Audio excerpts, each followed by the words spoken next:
Indonesia adalah sebuah negara terbesar di Asia Tenggara, memiliki lebih dari 17.000 pulau besar dan kecil.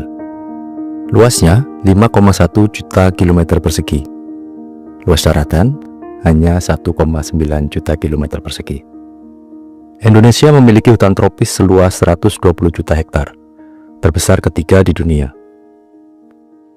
Indonesia berpenduduk lebih dari 277 juta orang. Populasinya terkonsentrasi di Jawa yang hanya seluas 7% daratan Indonesia. Sebagai negara berkembang, Indonesia turut menyumbang emisi dengan penggunaan energi fosil yang memicu perubahan iklim. Menurut data European Commission, volume emisi gas rumah kaca Indonesia pada tahun 2022 mencapai 1,243 ton karbon dioksida. Angka itu meningkat 10% dibandingkan tahun sebelumnya. Ini adalah rekor tertinggi di tingkat nasional. Porsinya mencapai 2,3% dari total emisi gas rumah kaca global. Sejak 2009, Indonesia berkomitmen untuk menurunkan emisi hingga 41% pada tahun 2020, dengan catatan mendapatkan bantuan internasional. Pada 2022, Indonesia menaikkan target penurunan emisi pada 2030 menjadi 43,2% apabila mendapatkan bantuan internasional. Dengan demikian, Indonesia bisa mencapai nol emisi karbon sebelum 2060. Tapi, bagaimana komitmen reduksi itu dilaksanakan dengan agenda transisi energi?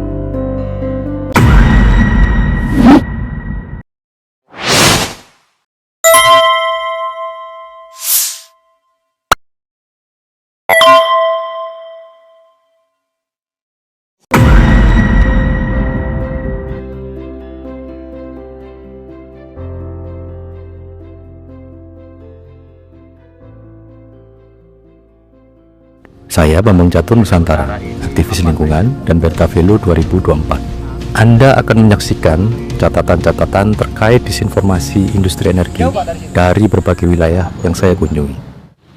Emisi di sektor energi saja menyumbang 530 juta ton karbon dioksida. Itu berarti separuh dari total emisi Indonesia. Yang masuk dalam sektor energi itu antara lain eksploitasi bahan bakar fosil, pembangkit listrik, pembakaran energi untuk industri, dan proses industri. Pemerintah menjanjikan emisi sektor ini akan berkurang secara signifikan mulai tahun 2040, mengikuti selesainya kontrak pembangkit listrik energi fosil. Kami ingin bekerja keras mencapai net zero emission di tahun 2060 atau lebih awal. Indonesia butuh investasi lebih dari 1 triliun US dollar untuk net zero emission 2060. Indonesia mengundang kolaborasi dari mitra bilateral, investasi swasta, dukungan filantropi, dan dukungan negara-negara sahabat. Nah, sepertinya salah satu pilihan pemerintah untuk memenuhi target ini adalah mengoptimalkan energi baru terbarukan. Geothermal atau energi panas bumi salah satunya. Geothermal adalah usaha mengubah energi panas bumi menjadi listrik, atau disebut pembangkit listrik tenaga panas bumi. Akan tetapi, usaha mengubah panas bumi menjadi listrik tidak tanpa risiko. Salah satu dampaknya dapat kita identifikasi apabila kita berkunjung di sekitar area PLTP.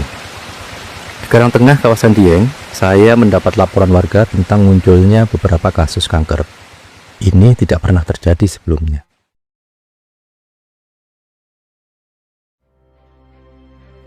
Februari 2024, saya mengunjungi Dieng. Pada pagi hari, tercium aroma yang menusuk hidung. Saya menggunakan Gastec, sebuah perangkat kecil pemeriksa kualitas udara. Kandungan hidrogen sulfida H2S di udara terdeteksi 0,5 ppm. Ini melampaui ambang batas keputusan Menteri Lingkungan Hidup nomor 50 tahun 1996 tentang baku tingkat kebauan. Ambang batasnya hanya 0,02 ppm.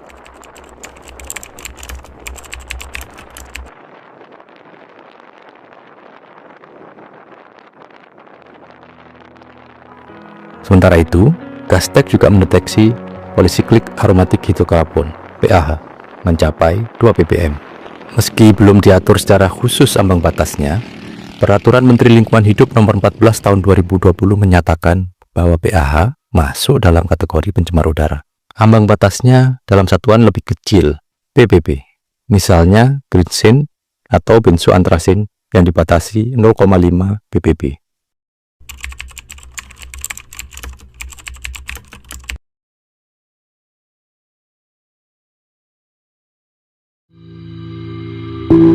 PAH dapat menimbulkan dampak negatif pada kesehatan manusia, antara lain kanker, gangguan pernafasan, masalah kulit, dan gangguan saraf.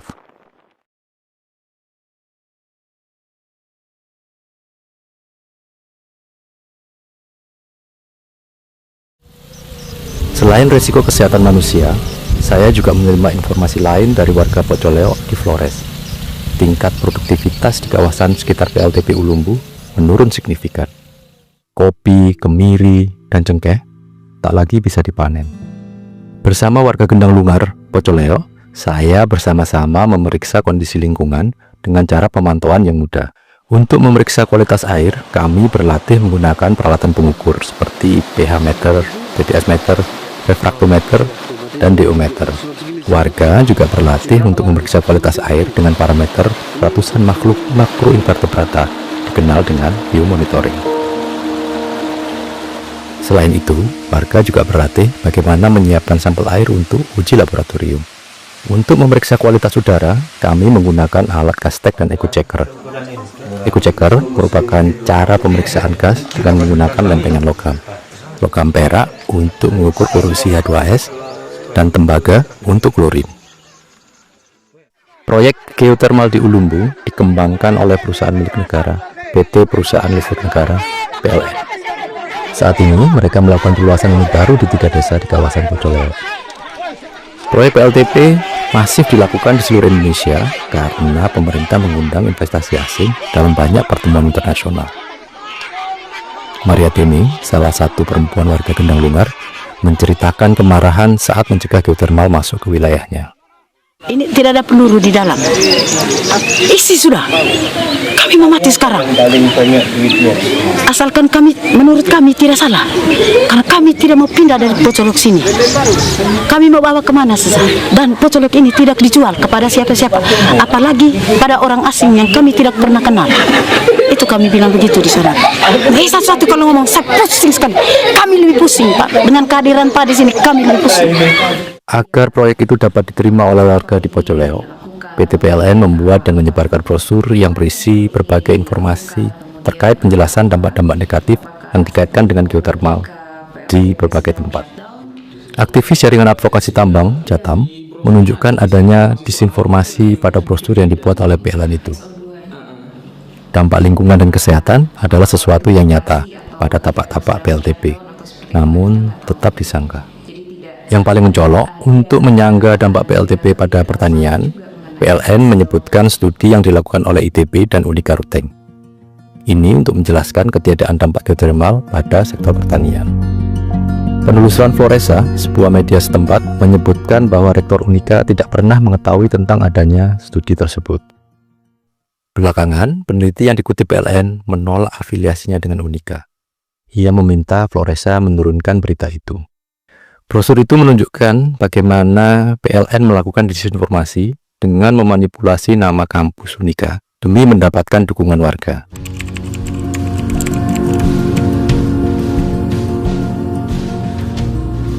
Kuat dugaan, ekstraksi panas bumi di seluruh Flores akan digunakan untuk menyiapkan pemenuhan kebutuhan listrik di Labuan Bajo, kawasan yang menjadi salah satu proyek industri wisata 10 Bali Baru. Potensi besar geotermal Indonesia dijadikan peluang untuk menarik investasi. Sayangnya, investasi seperti Kreditan Stahlfur Wiederaufbau KfW Jerman di Pocoleo ternyata merupakan bagian dari komitmen hutang ASEAN Development Bank kepada Indonesia dalam agenda transisi energi. Totalnya $500 juta.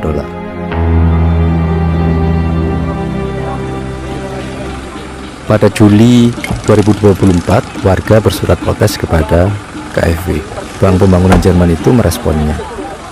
Dalam kerangka acuan Due Diligence for FPIC, Process and Indigenous People Impact Management, pengujian proses padiatapa dan dampak pada masyarakat adat, ditemukan pernyataan jika PLN telah melampaui 28 pertemuan dan mencatat dukungan dari 1.458 kepala keluarga. Jumlah ini setara 95% dari total kepala keluarga di 3 desa, Mocok, Wewo, dan Lungar. Desa target perluasan PLTP Ulumbu. Kenyataannya, ribuan warga menolak areanya untuk dijadikan wellpad, sumur pengeboran. Saat investigator independen KFW, Monkey Forest Consulting, berkunjung pada September 2024, ribuan warga menyatakan ketidaksetujuannya.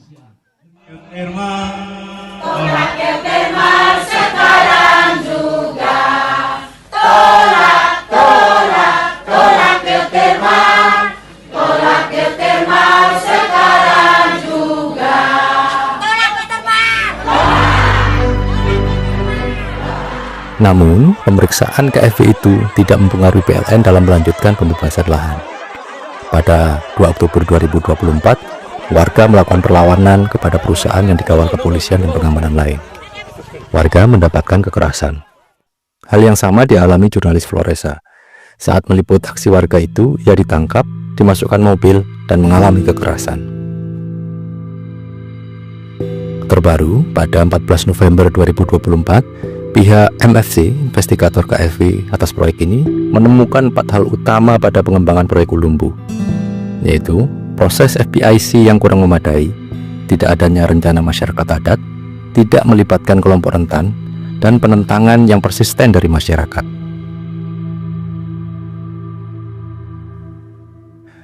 Indonesia mendapatkan pendanaan baru untuk transisi energi ini. Selain KFW Jerman, ada pendanaan 126 juta dolar dari Amerika Serikat pada Mei 2024. Terbaru, pada COP29 bulan November 2024, Indonesia mendapatkan pendanaan 1,2 miliar euro untuk pembangunan pembangkit listrik tenaga air. Pertanyaannya, siapa yang akan menanggung beban hutang-hutang ini ketika proyek berdampak buruk dan gagal? Selain panas bumi, pemerintah Indonesia juga mendorong transisi kendaraan berbahan bakar fosil ke kendaraan listrik. Kampanye ini juga diikuti dengan kebijakan hilirisasi bahan baku kendaraan listrik. Presiden Joko Widodo mendorong hilirisasi untuk nikel guna mendukung percepatan kendaraan listrik. Selain untuk mengurangi emisi dari sektor transportasi, alasan lainnya adalah untuk meningkatkan pendapatan negara.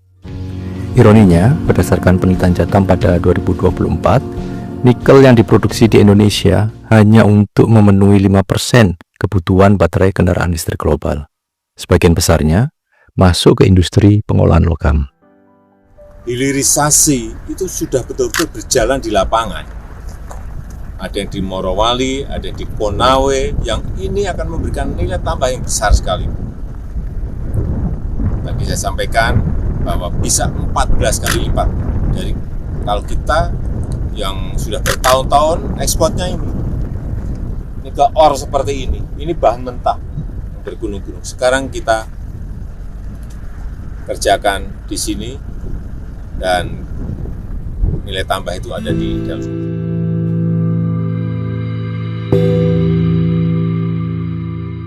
Saya menuju Pulau Halmahera.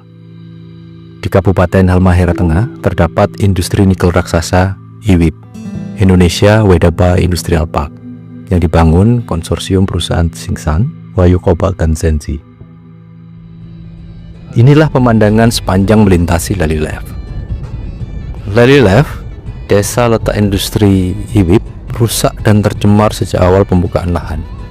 Ini berdampak pada kesehatan warga. Udara berdebu memicu peningkatan infeksi saluran pernafasan. Puskesmas Lalilev melayani desa-desa di Kecamatan Weda Tengah. Jumlah penduduknya 13.282.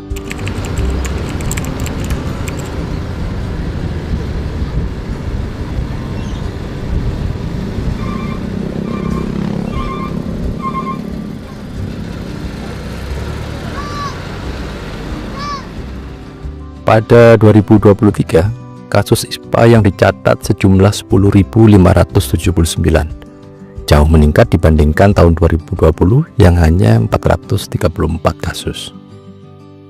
Debu yang mencemari udara tidak hanya berasal dari aktivitas tambang dan smelter nikel, tetapi juga dari cerobong asap 14 pembangkit listrik tenaga batubara baru yang menyuplai energi untuk kawasan industri ini. Pembangkit listrik yang dibangun itu sanggup memproduksi 4,5 gigawatt. Berdasarkan hitungan kasar, Untuk memproduksi 1 megawatt per tahun dibutuhkan minimal 4.000 ton batu bara. Dengan demikian, untuk memproduksi 4.500 megawatt dibutuhkan 18 juta ton batu bara per tahun. Jika per ton batu bara menghasilkan 2,8 ton CO2, maka area ini berkontribusi 51 juta ton CO2.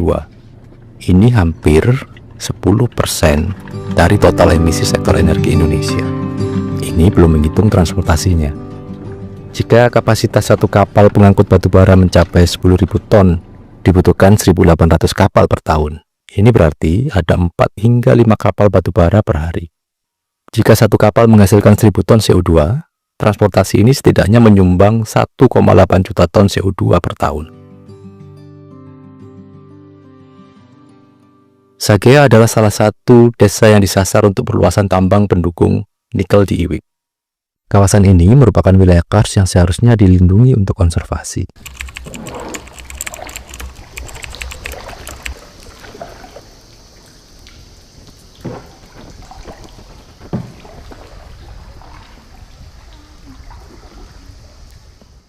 Saya berlatih bersama pemuda lokal untuk memeriksa kondisi lingkungan menggunakan cara-cara sederhana. Selain memeriksa di lokasi, saya juga membawa sampel air untuk diuji di laboratorium. 2 bulan setelah kunjungan ke area sekitar Iwip, banjir besar terjadi di Lelilep. Saat ini saya melaporkan langsung dari Kecamatan Weda Tengah. Hingga saat ini banjir masih terus menggenangi Desa Lokulamo dan Desa Lelilep di Kecamatan Weda Tengah, dan ketinggian banjir saat ini mencapai hingga 2 meter. Belajar dari kerusakan yang ada itu, warga Sagea gigih menolak wilayahnya untuk pertambangan. Selain Iwip di Halmahera Tengah, pemerintah menargetkan total 136 smelter pada 2025. Saat ini sudah ada 53 smelter sebagai bagian dari kebijakan hilirisasi. Ini adalah disinformasi terbesar terkait transisi energi menghadapi krisis iklim yang dilakukan pemerintah dan industri energi.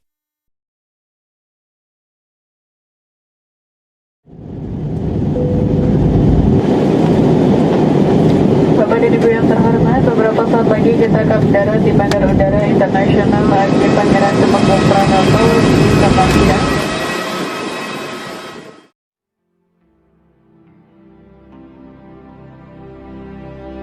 Saya melanjutkan perjalanan ke Kalimantan Timur, provinsi pemasok batubara terbesar untuk pembangkitan listrik. Saya mendatangi 2 lokasi di Kalimantan Timur untuk mendapatkan gambaran bagaimana praktik industri fosil itu ditapak.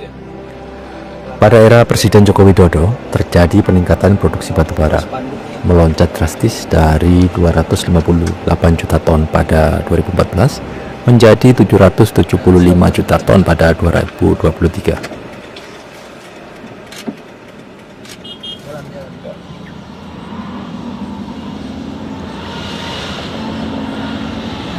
Kontribusi besar ini harus dibayar dengan kerusakan ekologis seluruh wilayah pertambangan batubara.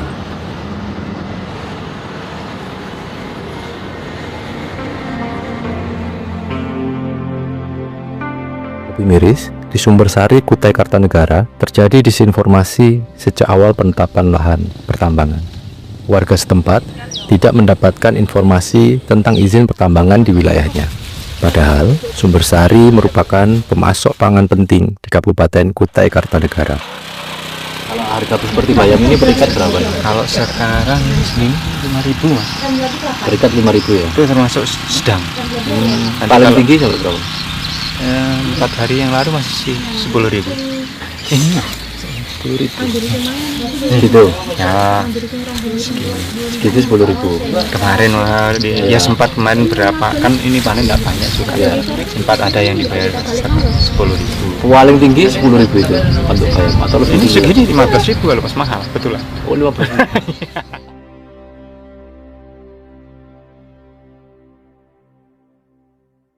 Di Keraitan Kutai Timur, pengusiran warga dilakukan dengan membangun kampung baru yang jaraknya jauh. Perusahaan beralasan demi keselamatan warga. Beberapa warga yang tidak mau pindah masih bertahan di desa lama, berdampingan dengan area tambang KPJ. Salah satunya Pak Gagai, Kepala Adat Dayak Basab. Lahannya diserobot untuk dijadikan kolam menampung limbah aktivitas batubara sebelum dialirkan ke sungai. Saya duga ini didorong perusahaan. Makanya sawit saya itu di finisnya, durianku di anunya itu ganti tunasnya baru itu. Nggak mungkin durian itu bisa anukan begini kalau nggak didorong sini. Batangnya juga nggak mungkin dia pindah dari sana itu kan dorong. Ini mereka nggak mau sampai ke sini.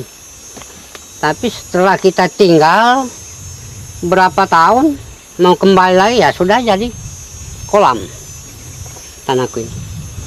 Makanya keluarkan tenda ini pasang tanda perbatasan sama perusahaan ini. Malah kita disalahkan menghalang-halangi perusahaan. Yang menghalangi siapa? Yang mengganggu duluan siapa? Banyak lubang tambang yang dibiarkan tetap terbuka, terendam air. Jatam mencatat lebih dari 30 anak-anak mati tenggelam di lubang-lubang tambang itu. Kondisi lingkungan yang rusak dibiarkan begitu saja, tanpa ada usaha untuk pemulihan. Situasi semacam ini mengingatkan saya pada kota tinggal saya di Sidoarjo. Lingkungan sosial dan ekologis rusak akibat kelalaian praktek pengeboran order Lapindo Brantas. Pada 29 Mei 2006, semburan lumpur panas bercampur gas keluar dari perut bumi. Dampak semburan lumpur masih terasa di 19 desa dan kelurahan di 3 kecamatan. Setidaknya 25.000 jiwa harus mengungsi dari rumah mereka. Hingga saat ini, lumpur masih menyembur. Tidak ada usaha untuk menutupnya. Banyak disinformasi sejak awal semburan. Misalnya, disinformasi penyebab semburan yang dikaitkan dengan gempa Yogyakarta yang jaraknya 350 km. Atau disinformasi kandungan lumpur yang tidak berbahaya dan terkait telah selesainya tanggung jawab perusahaan. Harwati, korban Lapindo asal Kelurahan Siring, menyampaikan bagaimana kesulitan warga mendapatkan informasi yang benar sejak awal. Kalau awal keluar lumpur Lapindo itu bukan lumpurnya, Mas, tapi bau. Tapi nggak mengeluarkan asap, masih bau aja. Itu dalam beberapa minggu. Terus kita mulai mencari informasi sebenarnya, mencari informasi kita ke kelurahan juga nggak tahu informasinya apa ditutupi atau memang tertutup gitu. Akhirnya toko-toko masyarakat lah itu yang punya inisiatif untuk mendatangi kelurahan, dan kelurahan bilang ada kebocoran gas, harus pakai masker segala macam. Kalau misalnya punya sesak harus pakai masker tapi dibasahin sama air terus dipakai kayak gitu. Pada tahun 2006, United Nations Environment Program (UNEP) sudah mengingatkan tentang daya rusak lumpur jika dibuang langsung pada ekosistem perairan di sekitarnya. Akan tetapi, pemerintah memilih membiarkan lumpur mengalir ke Sungai Porong dan sungai kecil lainnya. Ternyata, disinformasi juga terjadi sebelum semburan. Cak Irsyad mengingat, pengadaan tanah di Ranokonongo bukan untuk pertambangan. Ini warga memang benar-benar tidak tahu bahwa akan ada pengeboran minyak atau gas di situ. Jadi warga benar-benar tidak tahu. Yang diketahui warga ini ya ini akan ada kandang kuda, kandang ayam, kayak gitu. Bahkan pelepasan tanah aja nggak sosialisasi. Yang beli kan cuma kepala desanya yang. Jadi dibeli satu peta gitu aja. Ada beberapa inisiatif kolaborasi untuk melawan disinformasi ini. Pada tahun 2015, riset yang dikoordinir oleh Wali Jawa Timur menemukan kandungan logam berat, timbal, kadmium, ditemukan pada lumpur, air sungai, dan irigasi. Logam berat ini juga ditemukan pada produk hasil budidaya perikanan, bandeng, kerang, rumput laut, udang mujair. Jumlahnya melampaui yang membatas keamanan pangan sebagaimana ditentukan pemerintah. Pemeriksaan terakhir pada 2024, sumur-sumur warga di Gedang, Mindi, Gempolsari, dan Gelagaharum menunjukkan kondisi tercemar. Kandungan timbal memicu gangguan fungsi hematologi darah, gastrointestinal, pencernaan, kardiovaskular, jantung dan pembuluh darah, sistem ginjal, serta sistem saraf yang dapat menurunkan IQ. Sementara itu, kadmium mempengaruhi kesehatan tulang, menyebabkan batuk, leukemia, dan gangguan fungsi ginjal yang dapat menyebabkan kematian. Kondisi udara juga buruk. Kandungan H2S dan pH terdeteksi di sekitar wilayah semburan melampaui ambang batas aman. Seiring kondisi lingkungan yang buruk, tren penyakit ISPA meningkat tajam dan selalu menempati peringkat tertinggi di 3 kecamatan. Pemeriksaan kesehatan pada 20 warga korban Lapindo pada 31 Mei 2024 menunjukkan gangguan kesehatan yang cukup serius. Mayoritas dari mereka menunjukkan terjadinya penurunan fungsi ginjal, infeksi saluran kencing, dan tekanan darah tinggi. 3 warga diketahui mengalami kardiomegali, pembengkakan jantung. Alih-alih menyediakan informasi yang benar terkait kondisi lingkungan dan memperhatikan kondisi warga di sekitar lumpur Lapindo, pada 2018, pemerintah justru memperpanjang izin pengeboran Lapindo Berantas hingga 20 tahun ke depan. Saya menemui Hendro Sangkoyo, seorang peneliti ekonomi politik yang menekuni persoalan energi sejak lama. Kami mendiskusikan catatan-catatan lapangan ini. Kita mulai dari yang paling sederhana. Transisi energi sebetulnya lebih tepat dituturkan sebagai transisi industri energi. Itu pun tidak tepat ya, karena yang terjadi sesungguhnya adalah transformasi dan ekspansi industri energi, beserta seluruh cerita tentang kemakmuran kapital industri dan keuangan yang dilayaninya.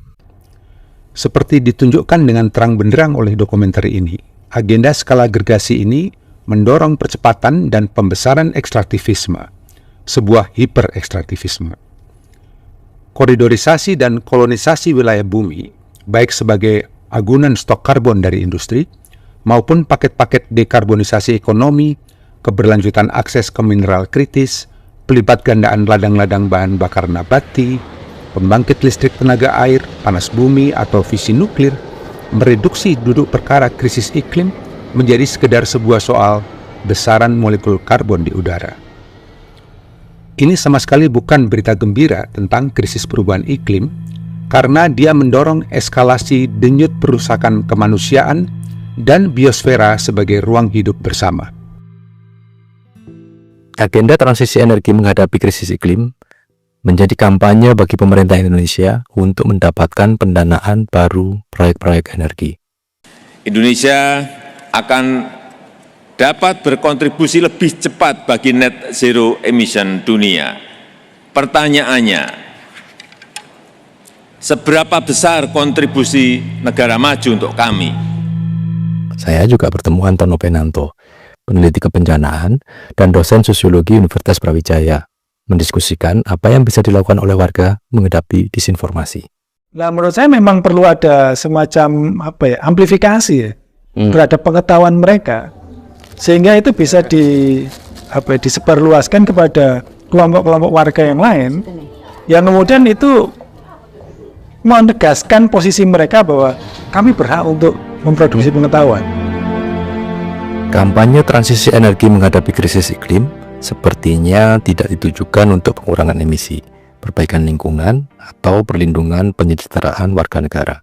Pemerintah dan industri ekstraktif telah menggunakan bahasa-bahasa energi baru terbarukan dan bersih sebagai cara untuk mendapatkan modal, merampas lahan, merusak ekologi, dan memiskinkan warga. Kita harus jeli melihat disinformasi ini dan menghentikannya.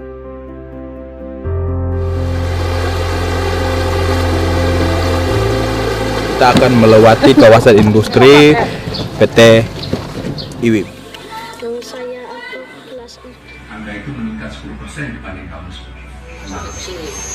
Ini adalah rekor setelah kita tinggal berapa tahun? Bahkan di wilayah yang menjadi lumbung energi seperti wilayah Kutim, masih banyak sekali masyarakat yang justru mengalami krisis energi atau tidak mendapatkan pasokan listrik sepanjang 24 jam.